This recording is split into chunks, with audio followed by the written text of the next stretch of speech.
When the American Civil War began, the nation split in two: North versus South, Union versus Confederacy.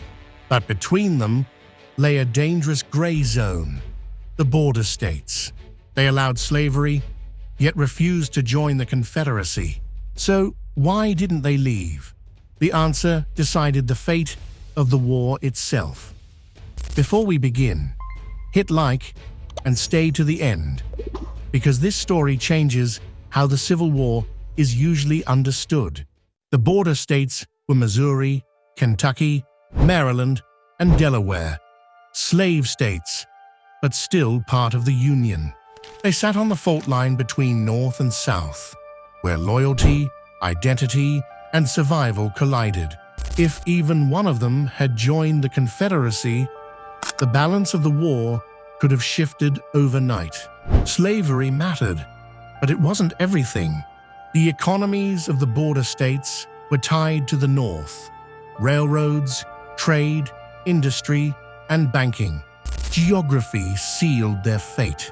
Washington, D.C. was surrounded by border states. If Maryland had seceded, the Union capital would have been trapped. The Union moved fast, occupying key cities, controlling rail lines, and making secession militarily impossible. If you enjoy history beyond simple explanations, subscribe. This channel breaks down the real forces behind world-changing events.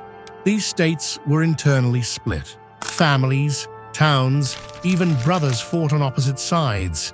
Secession risked civil war inside the states themselves, a price many leaders refused to pay. Abraham Lincoln understood one truth: lose the border states, lose the war. So he moved carefully, delaying emancipation, tolerating slavery temporarily, and prioritizing loyalty over ideology. It was a moral compromise, but a strategic masterstroke. The border states didn't stay with the Union because they loved it. They stayed because leaving was too risky, too costly, and too uncertain. And by staying, they quietly ensured the Union's survival. Do you think the Union could have won without the border states? Tell me in the comments.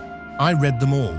And don't miss our previous documentary on the failed 1945 Japanese coup against the Emperor, a night where history almost went in a completely different direction.